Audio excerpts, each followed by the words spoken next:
You blink. Suddenly, you remember him from your lifetime as Alex.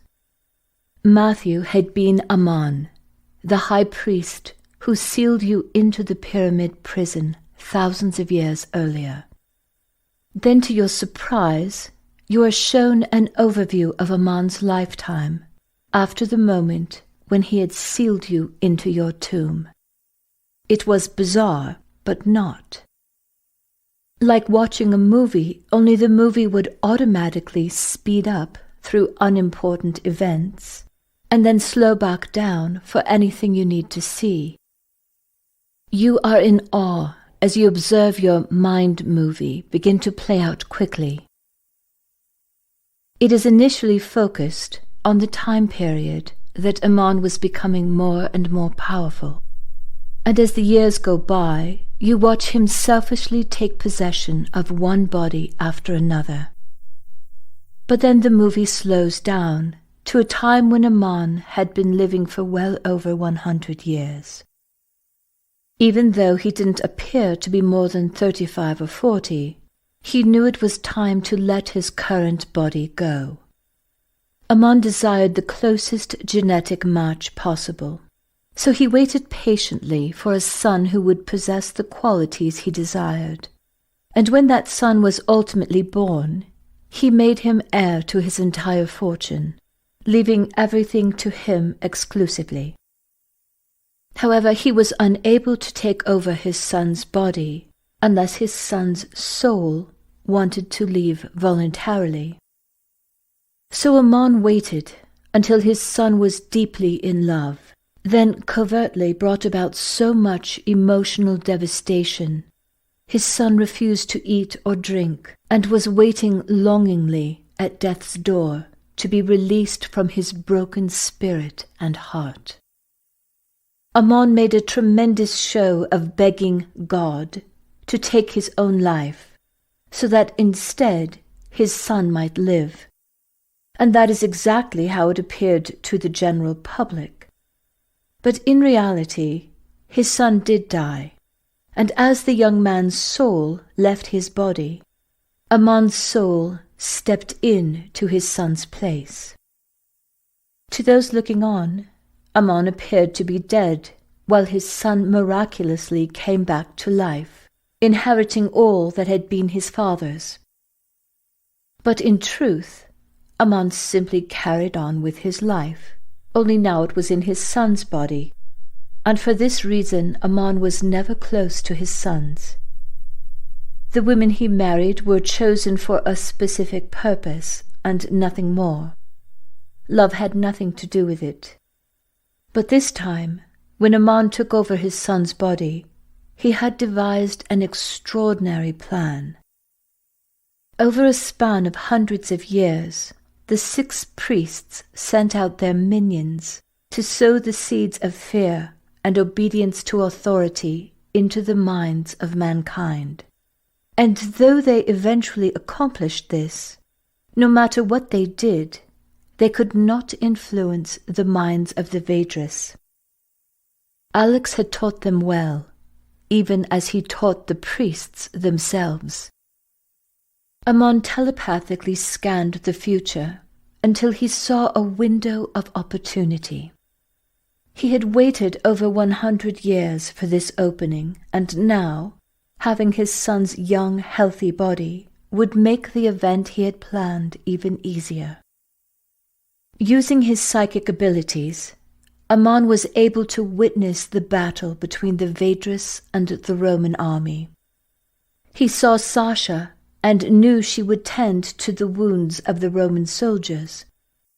Ammon's son was extraordinarily handsome, so the fact that Ammon had taken possession of his son's body gave him even more confidence in his ability to attract Sasha's attention.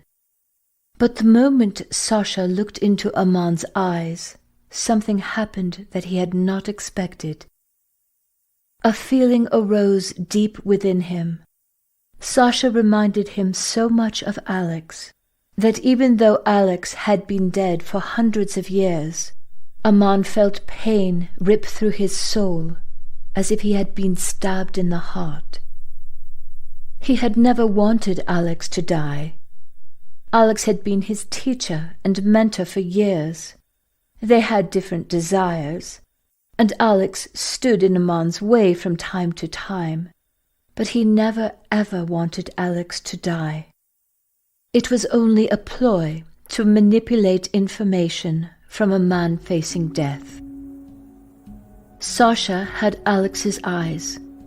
Amon couldn't take his eyes off of her, and he knew that at some unconscious level, she recognized him too. He followed Sasha as he had planned. His idea was to infiltrate the Vedras by marrying you and having a child together. Amon knew you would be capable of reading his energy, and this was the very reason he took his son's body as his own. Amon's face and body prior to his death exuded cold detachment.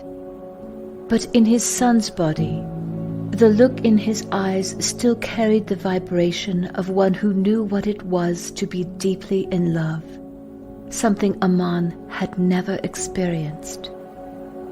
The plan Amon had projected across his window of time unfolded exactly as he expected it to. You fell deeply in love with him.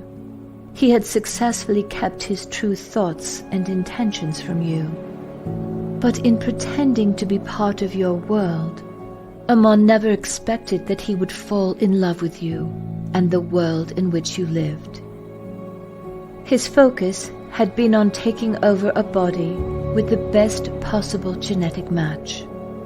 But his son's heart was full of love for his beloved, and that feeling of love continued without abating, even after his son's soul had left his body and Amon had taken over.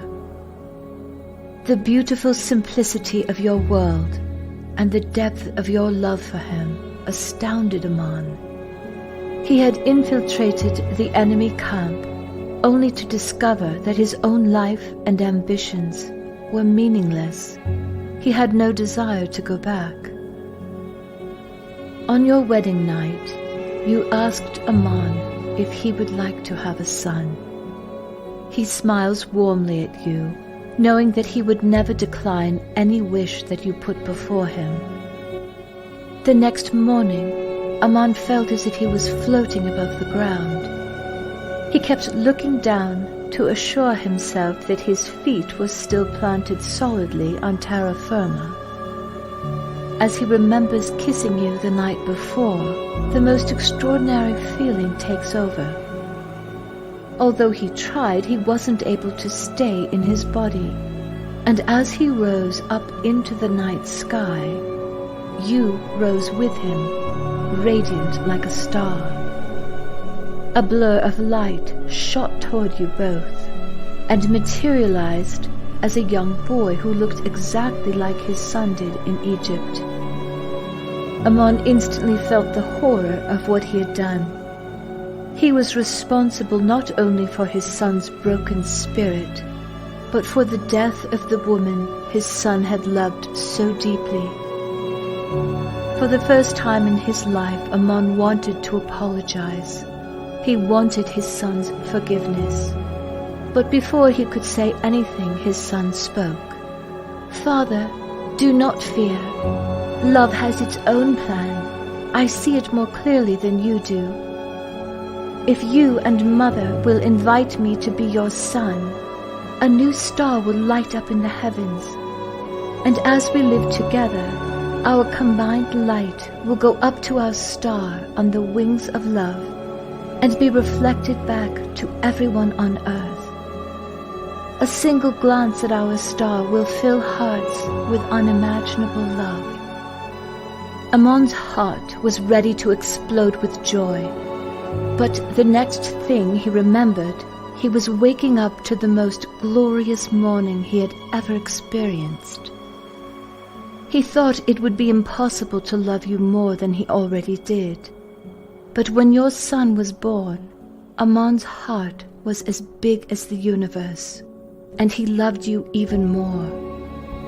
He would have stayed forever and been content to be buried in the forest near your little pond. But once again, the Roman army was planning to invade the Vedras colonies.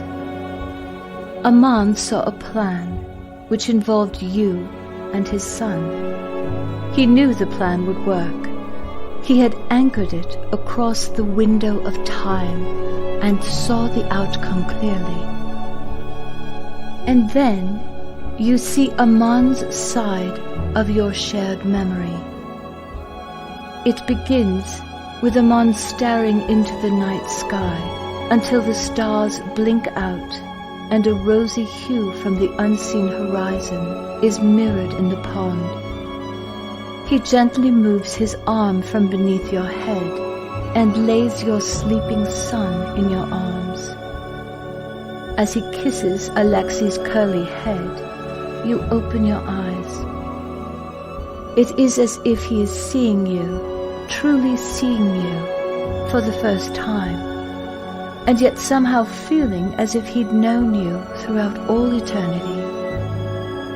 Tears fill your eyes as Aman smiles and looks at you with all the love in the world shining from his own glistening eyes. In that moment, he knows why the priests will never understand. They were surrounded by the answer, but they would never see it because they didn't know what it was to love. They only wanted more and more power. But as Aman looks proudly at his sleeping son, all aglow after his day of battle, he suddenly understands. His son is only a young boy, yet there is already a look of nobility and accomplishment about him. Even in the boy's sleeping face, it is evident that something has irrevocably changed in the way he sees himself. If he, Aman, had faced the Roman commander on his son's behalf, his son would have looked up to him and seen his father as a hero. But as his father, Aman wanted Alexei to see himself as strong and brave and incredibly capable. And that is why you both agreed that you would pretend to be Alexei's sister, and only the two of you would meet the Roman commander. Suddenly it occurs to you that the game is set up the same way. Every challenge is actually an opportunity for players to experience themselves as more than they thought they were capable of being. And because games often span multiple lifetimes, perspective is everything. The instant the idea of perspective comes into your mind, you see yourself outside of the pyramid, gazing upwards. But you aren't looking into the sky. You are gazing up at the apex, just above the capstone, along with hundreds of other people. Blinking, you blurt out, "I see it!" Matthew smiles, squeezes your hand, and says, "I see it too." Simultaneously, you both turn to face the audience, but the pyramid is empty. Tesla smiles warmly and says, "They're all waiting for you outside." "I don't know exactly how it works," you say anxiously, "or what's going to happen, but that's all I can see." "You never have to worry about how something will work out," says Tesla warmly. "You already know far more than you realize." Standing up, you and Matthew jump off the platform, run down the corridor, and rush out of the door. You see your vision taking form. Everyone is already standing around the pyramid, but even though there are hundreds of people, including all of the children from the biosphere, except for babies and very young children being held by their mother or father, there are large gaps between all of the people. You watch in amazement as everyone follows the images you'd seen in your mind. They are all looking up to a point just above the apex of the pyramid, and they're singing Om, the the sound Ah, Om resonates up the sides of the pyramid and into the enveloping night sky, bejeweled with sparkling stars. Every face is alight, and not just in the reflected glow of the candles, but radiant with love and joy as they sing. Suddenly, a fiery, glowing sphere of light, 15 feet in diameter, white at the core and sapphire as it radiates out, appears directly above the diamond capstone as the thoughts and intentions of every person converge into one place. The energy is so powerful you feel lightheaded and a bit dizzy, yet you continue staring at the glowing ball as it grows in size and intensity. In your mind you hear the words, union of opposites. You need opposite modes of thinking. And then, to your surprise, Thomas appears, strangely dressed in the robes and jewels of an ancient Egyptian high priest, along with soldiers clad in army fatigues. You turn to see streams of dotted candlelight flowing toward you from high on a hill above you as hundreds of soldiers walk down the various paths that lead to the pyramid. Like Tesla, it seems that Thomas had also seen these events unfold through remote viewing, and he knew that soldiers were meant to fill the gaps with their opposite modes of thinking. With perfect precision, the soldiers step into the spaces between the men, women, and children, and though they look around uncertainly at first, they appear to have been told what to do, because as most of them eventually gazed upward at the fiery sphere of light above the pyramid, which had now doubled in size, and they began singing Ah, Om. The soldier who steps into the empty spot next to you seems so uncomfortable you reach out to hold his hand and smile warmly at him when he looks uncertainly at you. For a moment he seems to relax, but then he quickly looks away. You understand his mixed emotions. Though you've had many new experiences between your Vedras lifetimes and everything leading up to this moment, even for you, the energy swirling around and penetrating everyone is more intense than anything you've ever felt. Some people experience the energy as intense heat. Others are freezing cold, while some are shivering and sweating at the same time. And though some of the soldiers, like the ones standing next to you, remain rigid and seemingly unmoved by the intensifying energy, the vast majority of the troops and all of the others begin feeling strong emotions as the dreams that matter most to each one of you, many long forgotten over the years, flow into everyone's imaginations. Some are laughing, some are crying, yet everyone continues singing to the best of their ability. As you all stand shoulder to shoulder, one of the soldiers, looking into the intense glowing light above the pyramid, is so completely overwhelmed by the energy that now flows through and seems to radiate out from his body. Tears begin to silently roll down his cheeks. In that moment, a little boy with curly brown hair looks up at him and reaches out to hold his hand. The soldier looks down at the boy and smiles as tears of delight flood down his cheeks.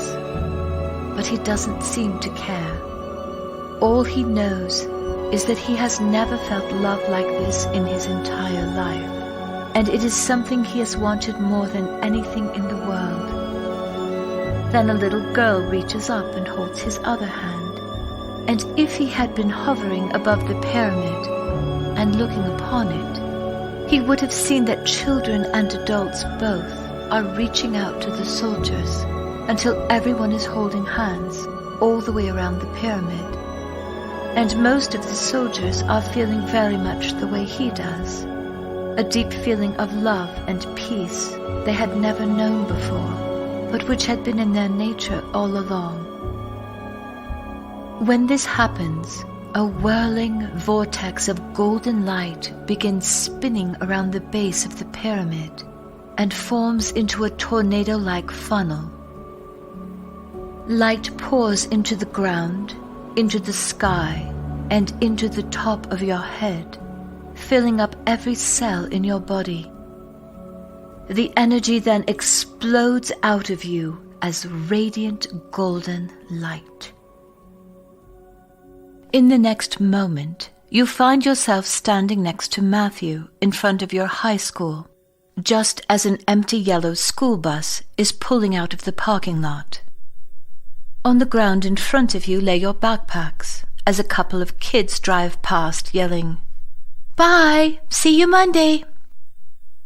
Your teacher yells from the doorway of the school, "Do you two need to call your parents for a ride home?" You and Matthew stare at each other for a brief, shocked moment, and finally Matthew yells, "Thanks, Mrs. Caldwell. We're all set." Then looking at you, he says, "Do you remember what I remember?" "You mean the underground base? A solid gold pyramid and teleporting? Though I have no idea how we ended up here," you say. Then you grab Matthew and, hugging him tightly, say, "Yes, I remember everything!" When you finally release each other from your marathon hug, Matthew says, "I live just a few blocks away. I'll give you a ride home." "Okay," you say, though you are fairly sure you are dreaming the whole thing. As you walk, you say, "I'm so confused. No one seems to realize that anything happened. I mean, they obviously didn't miss us." "I know," says Matthew. "I can't even think of a single quantum physics principle to explain that." You walk quietly for a few minutes until Matthew stops and says, "This is me." You are standing in front of a completely fenced-in wooded property with an elegant metal gate that swings silently open when Matthew punches in the code. On the other side of the gate is a 3-bedroom white stucco cottage with a grey shingle roof. "Oh, I love this cottage," you say. "Was it built in the 1800s? 1866, says Matthew, smiling. "Do you think your parents are home?" "I'm pretty sure someone will be home, but we live a bit further along the drive," he says. "Oh, I see," you say, now completely unsure of what to expect. The cobblestone driveway winds its way past wooded areas, gardens, lawns, a magnificent greenhouse, and a huge stone carriage house, complete with a clock tower. Finally, you come to a 3-story stone house, with 2 towers standing like sentinels on either side of the front door and the upstairs balcony. "This was originally my great-grandparents' home," says Matthew. Then with a sweeping gesture toward the front door, he says, "Come on in. You can meet the parents," he adds, mysteriously raising one eyebrow. "Does this mean you're taking me on the guided tour?" you say as you venture up the front steps. "Of course," says Matthew as he flings open the front door with a grand gesture. "You can just leave your backpack here on the porch." You set your backpack down and step into the house. The magnificent entrance is a room unto itself, with high ceilings, paneled wood walls, an immense hand-carved fireplace, and hardwood floors beneath Persian rugs, with a stairway rising 3 stories above you. Beyond the stairway, you can see French doors leading into a huge solarium, which overlooks a sweeping lawn and gardens that lead down to a lake with sailboats moored at the dock. In a mock, hushed and ominous tone, Matthew says, "I think we'll start with the darkest, most depressing room. Get it out of the way." I call it the lion's den, since my dad has all of his safari conquests pegged to the mahogany paneling. He likes it dark and gloomy to reflect his mood. You walk through a paneled library with floor-to-ceiling bookcases, a fireplace, and a huge bay window. Matthew opens the double doors leading into the den and exclaims, "I don't believe it!